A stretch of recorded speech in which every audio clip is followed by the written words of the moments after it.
नमस्कार मित्रांनो, मी Sheetal. True story या आपल्या हक्काच्या चॅनलवर तुमच्या सगळ्यांचे मनापासून स्वागत करते. आज आपण जी कथा ऐकणार आहोत ती केवळ एक गोष्ट नाही, ते आपल्या प्रत्येकाच्या घरातल्या कौटुंबिक नात्याचं एक वास्तव आहे. आजच्या धावपळीच्या युगात आपण पैशाच्या मागे इतके पळतोय की पाठीमागे सुटणारी आपली रक्ताची नाती आपल्याला दिसतच नाहीत. पण जेव्हा वेळ निघून जाते तेव्हा फक्त पश्चाताप उरतो. आजची ही कथा तुमच्या काळजाला नक्की हात घालेल. चला तर मग सुरुवात करूया आजची सुंदर कथा. हे कुटुंब आहे आनंदीबाईंचं. आनंदीबाई नावाप्रमाणेच ज्यांनी आयुष्यभर आपल्या कुटुंबाला आनंदी ठेवण्यासाठी स्वतःचे आयुष्य झिजवले. त्यांचे पती खूप वर्षापूर्वी वारले होते. तेव्हा त्यांची तिन्ही मुले खूप लहान होती. मोठा मुलगा माधव, मधला प्रकाश आणि सगळ्यात लहान राहुल. पतीच्या निधनानंतर आनंदबाईंवर जणू आभाळच कोसळलं होतं. पण त्या खचल्या नाहीत. गावाकडची 2 एकर शेती आणि लोकांची धुणी-भांडी करून त्यांनी आपल्या तिन्ही मुलांना वाढवलं. मुलांना चांगलं शिक्षण दिलं आणि त्यांना स्वतःच्या पायावर उभं केलं. काळ बदलला आणि मुलं मोठी झाली. तिघांची लग्न झाली. मोठा माधव गावातच राहून शेती पाहू लागला. मधला प्रकाश शहरात जाऊन एका मोठ्या कंपनीत नोकरी करू लागला आणि लहान राहुल देखील शहरातच आपला स्वतःचा व्यवसाय करू लागला. सुरुवातीला सगळं काही छान चाललं होतं. सणासुदीला सगळी मुलं, सुना, नातवंडे गावात एकत्र यायची. आनंदबाईंचे ते जुने कौलारू घर आनंदाने न्याहून निघायचे. पण म्हणतात ना, माणसाकडे पैसा आला की माणसाचे विचार बदलतात. हळूहळू शहरात राहणाऱ्या प्रकाश आणि राहुलला गावाकडच्या घराची ओढ कमी होऊ लागली. त्यांचे गावी येणे जाणे खूप कमी झाले आणि अशातच एक दिवस अचानक आनंदीबाईंचे वृद्धत्वामुळे शांतपणे निधन झाले. आनंदीबाईंच्या निधनानंतर अवघ्या 13 दिवसातच घरातल्या वातावरणाची शांतता अचानक संपुष्टात आली. दुःखाचं सावट बाजूला सारून पैशाचा आणि संपत्तीचा अहंकार डोक्यावर काढू लागला होता. गावातल्या त्या जुन्या घराच्या पडवीत तिन्ही भाऊ समोरासमोर बसले होते. सोबत त्यांच्या बायका सुद्धा होत्या. हवेत एक विचित्र तणाव होता.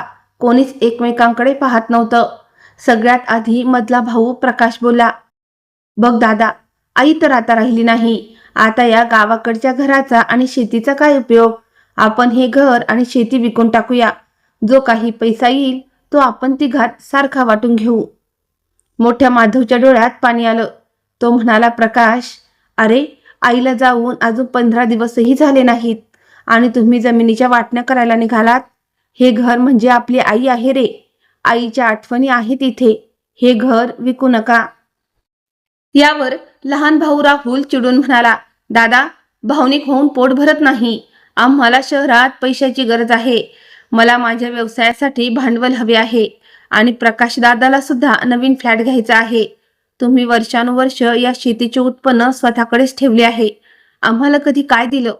राहुलचे हे शब्द माधवच्या काळजाला आरपार भेदून गेले. माधवने आयुष्यभर गावात राहून आईची सेवा केली होती. शेतीत राबवून जो काही पैसा यायचा तो आईच्या औषधांना आणि घराच्या देखभालीसाठीच वापरायचा. पण आज त्याचे सख्खे भाऊ त्याच्यावर संशय घेत होते. माधवची पत्नी सुमती बाजूला उभी राहून रडत होती. तिने आजवर आनंदबाईंची पोटच्या मुलीसारखी सेवा केली होती. ती म्हणाली, "भाऊजी, असं बोलू नका. तुमच्या दादांनी कधी स्वतःसाठी एक नवीन शर्ट सुद्धा शिवला नाही. जे काही कमावलं ते आईच्या चरणावर ठेवलं. पण शहरातून आलेल्या सुनांना ते पटणारं नव्हतं." प्रकाशची पत्नी म्हणाली, "आम्हाला हे काही ऐकायचं नाही.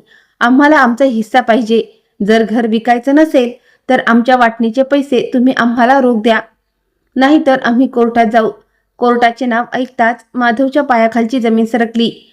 ज्या आईने तिन्ही मुलांना एका ताटात जेवायला शिकवले त्याच मुलांमध्ये आज पैशासाठी कोर्टात जाण्याची भाषा होत होती. शेवटी अत्यंत जड अंतकरणाने माधव म्हणाला, "ठीक आहे, जर तुम्हाला पैशाचीच किंमत असेल तर नाती संपून टाकू. उद्याच आपण जमिनीचा आणि घराचा सौदा करू. आज रात्रीपुरतं शांत राहा."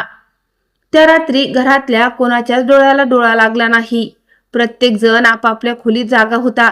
माधव आणि त्याची पत्नी सुमती आईच्या खोलीत बसून रडत होते. उद्या आपल्या हाताने आईच्या घर दुसऱ्याच्या स्वाधीन करायचे या विचारानेच माधवचे हातपाय गळत होते. सुमती म्हणाली, "अहो, घर विकायच्या आधी आईच्या कपाटातील तिचे कपडे आणि सामान नीट आवरून घेऊया का? उद्या बाहेरची माणसं येईल आणि आईच्या वस्तू कोणाच्या हाताला लागायला नकोत. माधवने होकार दिला. दोघेही उठले आणि त्यांनी आनंदबाईंचे ते जुने लाकडी कपाट उघडले. कपाट उघडताच आईच्या सुती साड्यांचा तो ओळखीचा मऊ सुगंध संपूर्ण खोलीत पसरला. माधवने आईची एक साडी हातात घेतली आणि तो लहान मुलासारखा साडीत तोंड लावून रडू लागला. कपाटाच्या एका कोपऱ्यात कपाटांच्या अगदी खाली एक जुनी लाल रंगाचे कव्हर असलेली डायरी ठेवली होती. ती डायरी कपाटात अत्यंत जपून गुंडाळलेली होती. माधवने ती डायरी हातात घेतली. डायरी खूप जुनी होती. तिचे पानं पिवळी पडली होती. माधवने सुमतीला विचारलं, सुमे, आईला कधीपासून डायरी लिहिण्याची सवय होती? मला तर माहीतच नव्हतं. सुमती म्हणाली, मलाही नीट माहीत नाही, पण आई दुपारी कामावरल्यावर गुपचूप कपाटापाशी बसून काहीतरी लिहायची. मी विचारले तर हसून विषय टाळायची. माधवने डायरीचं पहिलं पान उघडलं. पहिल्याच पानावर वरच्या कोपऱ्यात लिहिलं होतं, माझ्या मुलांसाठी. खाली आईच्या थरथरत्या हस्ताक्षरात काहीतरी लिहिलं होतं. माधवने वाचायला सुरुवात केली आणि त्याचे डोळे विस्फारले. त्यात काही अशा गोष्टी लिहिल्या होत्या ज्याची कल्पनाही तिन्ही भावांना नव्हती. माधव धावतच खोलीबाहेर आला. त्याने हॉलमध्ये झोपलेल्या प्रकाश आणि राहुलला हाक मारली. प्रकाश, राहुल, जरा इकडे या. दोघेही भाऊ रागातच उठले.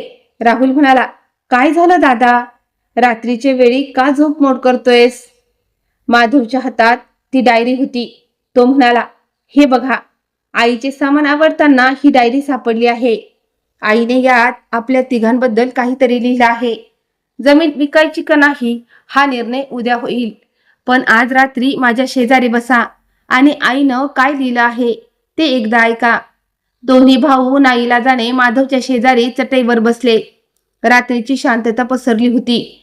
फक्त घराबाहेर पानांची सळसळ ऐकू येत होती आणि त्या शांततेत माधव मोठ्याने ती डायरी वाचायला सुरुवात केली. माधवने जड आवाजात डायरीचं पुढचं पान वाचायला सुरुवात केली. डायरीवर तारीख होती 20 वर्षांपूर्वीची. आईनं लिहिलं होतं, माझ्या प्रिय मुलांनो, आज तुमचे बाबा आपल्याला सोडून गेले. घर अगदी रिकामं झालं आहे. माझ्या पदराखाली 3 लहान जीव भुकेने रडत आहेत.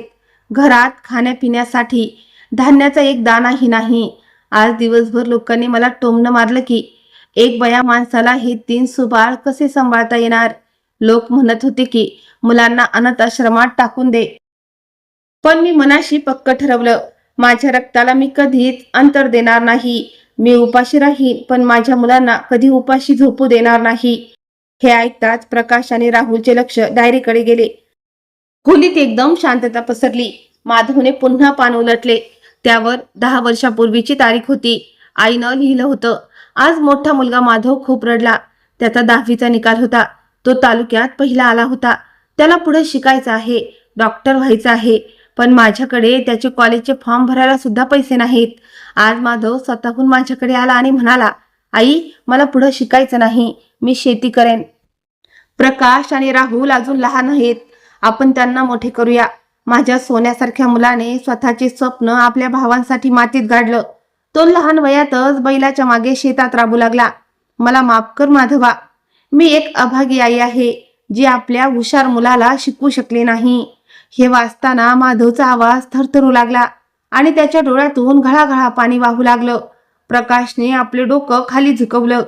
त्याला आठवलं की तो जेव्हा शहरात शिकत होता तेव्हा तो मित्रांसोबत पार्ट्या करायचा, पैशाची उधळपट्टी करायचा, पण ते पैसे कुठून येत आहेत हे त्याने कधीच विचारले नव्हते.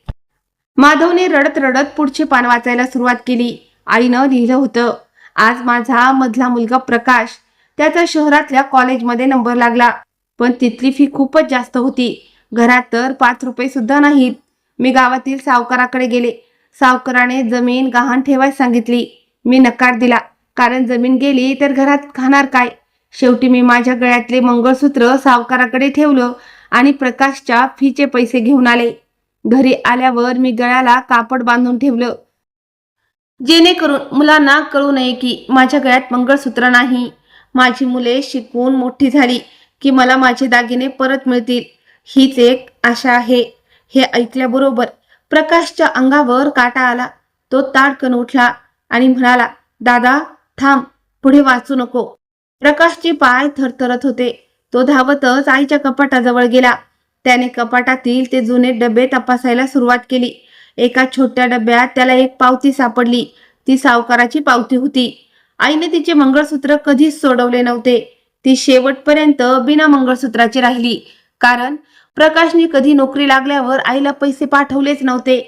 प्रकाश तिथे जमिनीवर बसला आणि त्याने दोन्ही हातांनी आपले तोंड खुपसून घेतले. तो लहान मुलासारखा रडू लागला. पण डायरी अजून संपली नव्हती.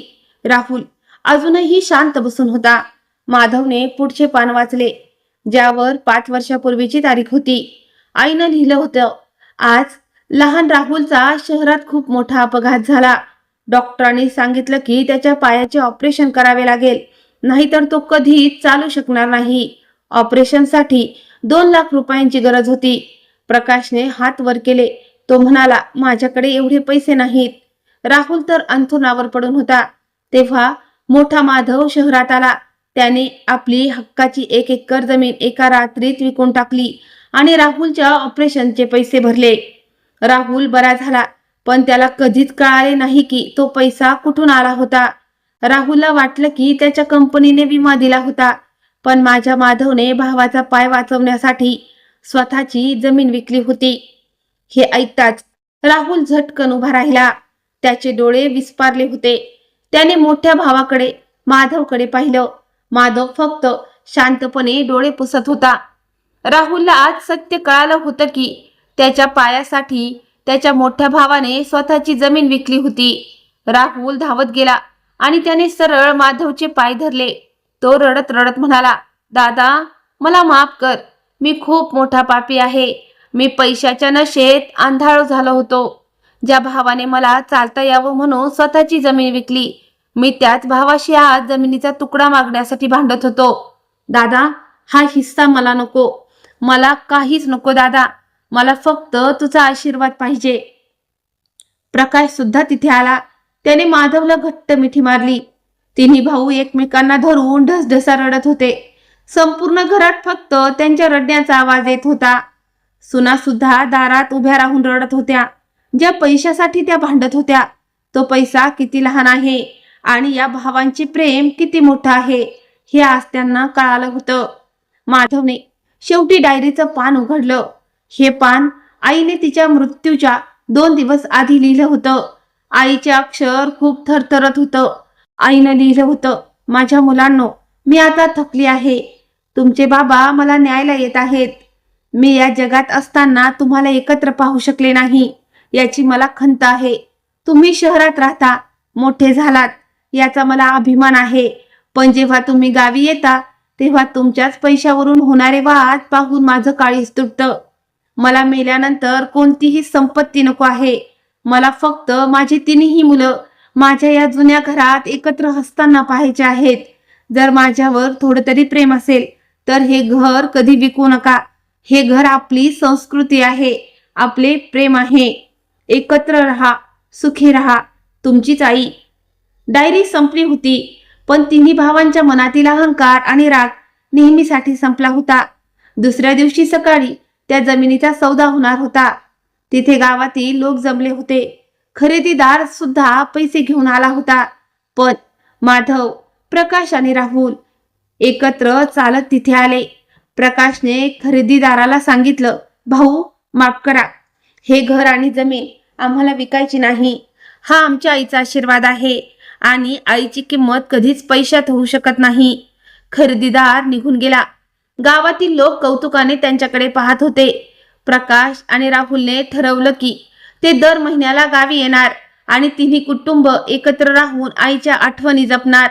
मित्रांनो, या कथेचा बोध असा आहे की पैशाने आपण जगातल्या सगळ्या वस्तू विकत घेऊ शकतो, पण आईचे प्रेम आणि रक्ताची नाती कधीच विकत घेता येत नाहीत.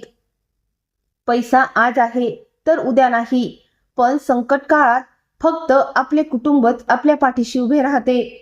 त्यामुळे पैशासाठी कधीही नात्यांमध्ये दुरावा येऊ देऊ नका. तर मित्रांनो, ही होती आजची सुंदर आणि भावूक कथा. तुम्हाला ही कथा कशी वाटली मला कमेंट करून नक्की सांगा.